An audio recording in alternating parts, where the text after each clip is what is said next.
ഒരു സുപ്രഭാതത്തിൽ മാധ്യമങ്ങളും സോഷ്യൽ മീഡിയയും കൊട്ടിഘോഷിച്ച DCC ജനറൽ സെക്രട്ടറി എന്ന സ്ഥാനം മറ്റൊരു സുപ്രഭാതത്തിൽ അത് ഇല്ലാതായിരിക്കുന്നു. സാറിന് എന്താണ് ആ ഒരു കാര്യത്തെപ്പറ്റി പറയാനുള്ളത്? കഴിഞ്ഞ മാസം 4-ാം തീയതി വൈകുന്നേരമാണ് DCC ജനറൽ സെക്രട്ടറിയായി നിശ്ചയിച്ചതായി ഉള്ള ഉത്തരവും അതുപോലെ തന്നെ ജില്ലാ കോൺഗ്രസ് കമ്മിറ്റിയിൽ നിന്നുള്ളൊരു അറിയിപ്പും ഉണ്ടായത്. അതിനുശേഷം ഞാൻ പല കോൺഗ്രസ് പരിപാടികളിലും പൊതുപരിപാടികളിലൊക്കെ കഴിഞ്ഞ 2 ദിവസം അതിനുശേഷമുള്ള 2 ദിവസങ്ങളിൽ പങ്കെടുത്തു. 6-ാം തീയതി വൈകുന്നേരം എന്നെ DCC ജനറൽ സെക്രട്ടറി സ്ഥാനത്ത് നീക്കി എന്നുള്ള KPC പ്രസിഡന്റ് നിർദ്ദേശപ്രകാരം നീക്കി എന്നുള്ള ഒരു ഉത്തരവ് വാട്സപ്പ് ഗ്രൂപ്പിൽ വരികയും അതുമായി ബന്ധപ്പെട്ട് ഒരുപാട് ചർച്ചകൾ നടക്കുകയും എല്ലാം ചെയ്തു, ഗ്രൂപ്പിൻ്റെ അകത്തും നേരിട്ടുമായിട്ടെല്ലാം. നീക്കിയത് എന്തിനാണെന്നുള്ളത് എനിക്കിതുവരെ മനസ്സിലായിട്ടില്ല. കീഴ്ക്കമ്മിറ്റികളുടെ പരാതിയാണ് എന്നാണ് ഇതിൽ പറഞ്ഞത്. എന്ത് പരാതിയാണെന്ന് KPC പ്രസിഡന്റിനോടും ഒരുപാട് നേതാക്കന്മാരോടും പാർട്ടി പ്രവർത്തകന്മാർ നേരിട്ടും അല്ലാതെയും ഒക്കെ ചോദിച്ചിട്ടും ഇതുവരെയും അതിനൊരു മറുപടി ലഭിച്ചതായി എനിക്കറിവില്ല. പ്രഖ്യാപനം നടത്തി 2 ദിവസത്തിനുള്ളിൽ ആ സ്ഥാനം ഇല്ലാതാവുന്നു. ഇതിൽ ഏതെങ്കിലും തരം രാഷ്ട്രീയമായ ഗൂഢനീക്കങ്ങളുള്ളതായി സാറിന് തോന്നുന്നുണ്ടോ? 2 ദിവസം കൊണ്ട് എന്നെ നീക്കുന്നതിന് പിന്നിൽ വ്യക്തമായ ഒരു അജണ്ടയുണ്ട് എന്നാണ് ഞാൻ മനസ്സിലാക്കുന്നത്. കാരണം ഞാൻ 47 വർഷം കോൺഗ്രസിൻ്റെ പ്രവർത്തകനായി, KSU യൂത്ത് കോൺഗ്രസ് പ്രവർത്തകനായി വ്യത്യസ്ത മേഖലകളിൽ പാർട്ടിയുടെ വിവിധ ഭാരവാഹിത്വങ്ങളിൽ ജില്ലാ പഞ്ചായത്ത് അംഗം എന്നുള്ള നിലയ്ക്ക് 4 നൂറ്റാണ്ടിലധികം കേരള ബാങ്കിൻ്റെ അകത്ത് വിവിധ തസ്തികകൾക്കകത്ത് ജോലി ചെയ്ത ഒരു ഉദ്യോഗസ്ഥൻ എന്നുള്ള നിലയ്ക്ക് വിവിധ സാമൂഹിക സംഘടനകളുടെ എല്ലാം ഭാരവാഹിയായും അതുപോലെ തന്നെ അത്തരം പ്രവർത്തനങ്ങളിൽ നിന്ന ഒരു വ്യക്തി എന്നുള്ള നിലയ്ക്ക് ഈ 2 ദിവസം കൊണ്ട് എന്നെ മാറ്റിയത്, ഒന്ന്, ചില ആളുകൾ അതിൻ്റെ പിന്നിൽ പ്രവർത്തിച്ചിട്ടുണ്ട് എന്ന് ഞാൻ കരുതുന്നു. പക്ഷേ എനിക്കെതിരെ വ്യക്തമായിട്ടുള്ളൊരു പരാതിയും ഉന്നയിക്കാൻ ഉള്ള യാതൊരു സാഹചര്യവും ഞാൻ ഉണ്ടാക്കിയിട്ടില്ല എന്നുള്ളതാണ് എൻ്റെ ഉറച്ച വിശ്വാസം. എനിക്കെതിരെ ഞാൻ ഈ സ്ഥാനങ്ങളിലെല്ലാം നിന്നപ്പോഴും എനിക്കെതിരെ ഒരു പരാതിയും ആരും ഒരു ഫോറത്തിലും കൊടുത്തതായിട്ട് എനിക്ക് അറിവില്ല. ഒരു പോലീസ് സ്റ്റേഷനുകളിലും എനിക്കെതിരെ ഒരു കേസും രജിസ്റ്റർ ചെയ്തതായിട്ട്, ഒരു പെറ്റി കേസ് പോലും എൻ്റെ പേര് രജിസ്റ്റർ ചെയ്തിട്ടില്ല. ഈ 47 വർഷത്തെ രാഷ്ട്രീയ പ്രവർത്തനത്തിൻ്റെ ഇടയിൽ 1-2 രാഷ്ട്രീയ കേസുകൾ ഒഴിച്ച്. അപ്പോൾ തീർച്ചയായിട്ടും ചില ഗൂഢലക്ഷ്യങ്ങളോട് കൂടി തന്നെയാണ് എൻ്റെ ഈ ഭാരവാഹിത്വം റദ്ദാക്കിയതെന്ന് ഞാൻ ഉറച്ച് വിശ്വസിക്കുന്നു. മലയോര മേഖല ഉറ്റുനോക്കുന്ന ഒരു തെരഞ്ഞെടുപ്പാണ് ഇനി വരാൻ പോകുന്നത്. സാറിന് കോൺഗ്രസിൽ തുടരുമോ അതോ BJPയിലേക്ക് പോകുമോ? ഞാൻ മാധ്യമപ്രവർത്തകരോട്, വൻകിട ചാനലുകളും അല്ലാത്ത പ്രാദേശിക ചാനലുകളും ഒക്കെ ഒരുപാട് ആളുകൾ എന്നെ അഭിമുഖം എടുക്കാനും എൻ്റെ അഭിപ്രായം ആരായവനും ഒക്കെ എൻ്റെ ഈ വീട്ടിൽ ഇതിനോടകം കഴിഞ്ഞ 1 മാസത്തിനകത്തേക്ക് വന്നിരുന്നു. ഞാൻ അവരോടെല്ലാം പറഞ്ഞ ഒരു കാര്യം, ഞാൻ അടിമുടി കോൺഗ്രസ്സാണ്. ഞാൻ ഇട്ടിരിക്കുന്ന കതറാണ്. ഞാൻ KSU പ്രവർത്തന കാലഘട്ടം മുതൽ കതറിടുന്ന ഒരു കോൺഗ്രസ്സുകാരനാണ്. ഞാൻ ഈ ഇരിക്കൂറിൽ യൂത്ത് കോൺഗ്രസ് ഭാരവാഹിയായി പ്രവർത്തിച്ചപ്പോൾ 10 ദിവസം നീണ്ടു നിന്ന പദയാത്രയായി നടന്ന് കോൺഗ്രസിൻ്റെയും യൂത്ത് കോൺഗ്രസിൻ്റെയും സന്ദേശം ജനങ്ങളിലേക്ക് എത്തിച്ച ആളാണ്. അന്ന് യൂത്ത് കോൺഗ്രസ് സംസ്ഥാന പ്രസിഡന്റ് രമേശ് ചെന്നിത്തലയായിരുന്നു.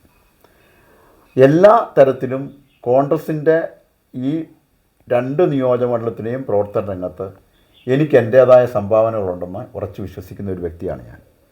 അതുകൊണ്ട് തന്നെ ഞാൻ കോൺഗ്രസ് പാർട്ടിയിൽ നിന്ന് വിട്ടുപോകുന്നു എന്ന് ചില മാധ്യമങ്ങളിൽ വന്ന വാർത്തകൾ ഞാൻ ആരോടും അങ്ങനെ പറഞ്ഞിട്ടില്ല. യുവജനങ്ങൾക്ക് പ്രാധാന്യം കൊടുക്കുന്ന പാർട്ടി എന്നാണ് പൊതുവെ കോൺഗ്രസ് പാർട്ടിയെ പറയപ്പെടുന്നത്. പക്ഷേ തിരഞ്ഞെടുപ്പ് അടുക്കുന്ന സമയത്ത് മാത്രം 20-25 വർഷങ്ങളോളം കാണുന്ന സ്ഥിരമുഖങ്ങൾ മാത്രമാണ് നമ്മൾ കണ്ടുവരുന്നത്. യുവജനങ്ങൾക്ക് അല്ലെങ്കിൽ യുവതലമുറകൾക്ക് കോൺഗ്രസ്സിലേക്കൊരു അവസരം അങ്ങനെ ഉണ്ടാവുമോ? അല്ലെങ്കിൽ സാറിന് എന്താണ് ഈ ഒരു കാര്യത്തെപ്പറ്റി പറയാനുള്ളത്? ഇന്ത്യൻ നാഷണൽ കോൺഗ്രസ് പാർട്ടിയെ സംബന്ധിച്ച് ഇപ്പോൾ മാഡം പറഞ്ഞ കാര്യങ്ങൾ ഒരു പരിധിവരെ ശരിയാണെന്നുള്ളതാണ് എൻ്റെ അഭിപ്രായം. കാരണം CPM പാർട്ടിക്കകത്ത് 2 ടേം വ്യവസ്ഥ നിശ്ചയിച്ചുകൊണ്ട് 2 ടേം കഴിയുന്ന ആളുകളെ അവരെ സംഘടനാ രംഗത്തേക്ക് മാറ്റുന്ന സമീപനമാണ് CPMനുള്ളത്. അനിവാര്യരായ ചില 1-2 ആളുകൾ, ഇപ്പോൾ പിണറായി വിജയനെപ്പോലുള്ള ആളുകൾ അതിൻ്റെ അകത്ത് മത്സരിക്കുന്നു, അല്ലെങ്കിൽ അനിവാര്യരായ 1, 2, 3 ആളുകൾ മത്സരിക്കുന്നു എന്നുള്ളത് ശരിയാണ്. അതൊഴിച്ചാൽ ബാക്കി എല്ലാവരെയും അവർ മാറ്റുന്ന സമീപനമാണ് എടുത്തിട്ടുള്ളത്. പക്ഷേ കോൺഗ്രസിൻ്റെ അകത്ത് കാണുന്ന ഒരു പ്രവണത മത്സരിച്ച ആളുകൾ തന്നെ വീണ്ടും വീണ്ടും മത്സരിക്കുന്ന ഒരു സാഹചര്യമാണ്. ഉദാഹരണത്തിന് ഞാൻ നേരത്തെ പ്രവർത്തിച്ച ഇരിക്കൂർ നിയോജകമണ്ഡലത്തിൽ ബഹുമാനായ KC ജോസഫ് കോട്ടയത്ത് നിന്ന് വന്നയാളാണ്. അദ്ദേഹം 40 വർഷക്കാലം മത്സരിച്ചു, അവിടുന്ന് MLA.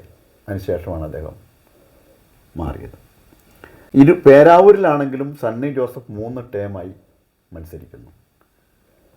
ഇതിൻ്റെ അകത്ത് മത്സരിക്കുന്ന ആളുകൾ തന്നെ വിജയിക്കുന്ന നിയോജകമണ്ഡലങ്ങളിൽ വീണ്ടും വീണ്ടും വീണ്ടും മത്സരിക്കുന്ന സാഹചര്യം ഒരിക്കലും പാർട്ടി പ്രവർത്തകന്മാർ അംഗീകരിക്കുന്ന ഒരു കാര്യമല്ല. പക്ഷേ അവർക്ക് മറ്റ് ഓപ്ഷൻസ് ഇല്ല. 15 വർഷമായി തുടരുന്ന ഈ മുഖം മാറണമെന്ന് ആഗ്രഹമുണ്ടോ? കാരണം എന്താണെന്ന് വെച്ചാൽ, ഒരു മാറ്റം വരുമ്പോൾ സ്വാഭാവികമായും ആളുകൾക്ക് അതിൻ്റെ അകത്ത് കുറേ കൂടി പ്രതീക്ഷകളുണ്ടാവും. പുതുതായി വരുന്നയാൾക്ക് കുറേ കൂടി ശക്തമായി പ്രവർത്തിക്കണം, തീക്ഷ്ണമായി പ്രവർത്തിക്കണം എന്നുള്ള ഒരു മനോഭാവവും അതിന് അനുസരിച്ചുള്ള പ്രവർത്തനങ്ങളും ഉണ്ടാവും. അവർക്ക് സ്വന്തമായി ഐഡിയകളും അതുപോലെ തന്നെ സ്വന്തമായി നല്ല പ്രൊജക്റ്റുകളുമെല്ലാം ഭാവനാപൂർണമായി നടപ്പാക്കാൻ സാധിക്കും എന്ന സാഹചര്യം ഉണ്ടാവും. ഇപ്പോൾ ഉദാഹരണം ഞാൻ പറയാം. ഇരിക്കൂറിൽ KC ജോസഫ് മാറി സജീവ് ജോസഫ് MLA വന്നു. സ്വന്തമായ അദ്ദേഹം MLA എന്നുള്ള രൂപത്തിൽ എത്ര സ്വന്തമായ പ്രൊജക്റ്റുകളാണ് അദ്ദേഹം അവിടെ നടപ്പാക്കിയത്.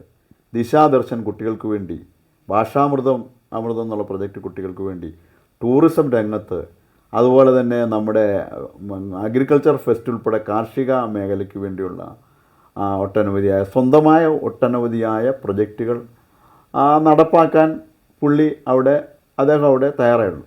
അങ്ങനെ ഒരു MLA സ്വന്തമായി നേതൃത്വം കൊടുത്ത് അദ്ദേഹത്തിൻ്റേതായ ഭാവനയ്ക്കും വീക്ഷണത്തിനും അനുസരിച്ചുള്ള പ്രൊജക്റ്റുകൾ നടപ്പാക്കുന്നവരാണ് ഇന്ന് ഒരുപാട് MLA മാർ, ചെറുപ്പക്കാരായിട്ടുള്ള ഒരുപാട് MLA മാർ.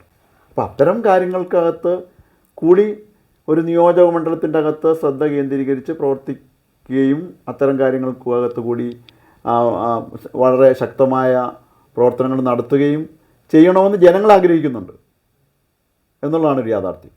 നിലവിൽ കണ്ണൂരിൽ സ്വയം സ്ഥാനാർത്ഥിത്വം പ്രഖ്യാപിച്ച സുധാകരൻ, അതിനെതിരെ നിരവധി പ്രശ്നങ്ങൾ പാർട്ടിയിൽ നടന്നുകൊണ്ടിരിക്കുന്നു. പക്ഷേ ഇതിനു മുന്നേ സ്വയം സ്ഥാനാർത്ഥിത്വം പ്രഖ്യാപിച്ച് ഫ്ലെക്സ് ബോർഡ് വരെ പ്രത്യക്ഷപ്പെട്ട മറ്റൊരു സ്ഥാനാർത്ഥിയാണ് സണ്ണി ജോസഫ്. എന്താണ് സാറിന് ഇതിനെതിരെ പറയാനുള്ളത്? കോൺഗ്രസ് പാർട്ടിക്കകത്ത് സ്ഥാനാർത്ഥികളെ നിശ്ചയിക്കുന്നതിന് ഒരു മാനദണ്ഡം ഒക്കെ AICC നിശ്ചയിച്ചിട്ടുണ്ട്. ഒന്ന്, കോൺഗ്രസ്സിന് സ്ഥാനാർത്ഥി നിർണയവുമായി ബന്ധപ്പെട്ട് സംസ്ഥാന തലത്തിൽ ഒരു കമ്മിറ്റിയുണ്ട്. അതുപോലെ തന്നെ AICCയുടെ സ്ക്രീനിങ് കമ്മിറ്റിയുണ്ട്, കോൺഗ്രസ് വർക്കിംഗ് കമ്മിറ്റിയുണ്ട്. അത്തരം കമ്മിറ്റികളൊക്കെ ചേർന്നിട്ടാണ് ഫൈനലൈസ് ചെയ്ത സ്ഥാനാർത്ഥികളെ നിശ്ചയിക്കുന്നത്. ആ കോൺഗ്രസിൻ്റെ അകത്തെ മാനദണ്ഡങ്ങൾ പാലിക്കാതെ ഇപ്പോൾ മാഡം പറഞ്ഞ 2 വ്യക്തികളും സ്ഥാനാർത്ഥിത്വം പ്രഖ്യാപിച്ചത് മാധ്യമങ്ങൾക്കകത്ത് വന്നതാണ്. അതിന് മാധ്യമ വാർത്തകളും വന്നിട്ടുണ്ട്, തെളിവുകളും മാധ്യമങ്ങളുടെ കയ്യിലും ജനങ്ങളുടെ കയ്യിലുമുണ്ട്. ഇത് ശരിയല്ല എന്നുള്ളത് തന്നെയാണ് എൻ്റെ വ്യക്തമായ അഭിപ്രായം.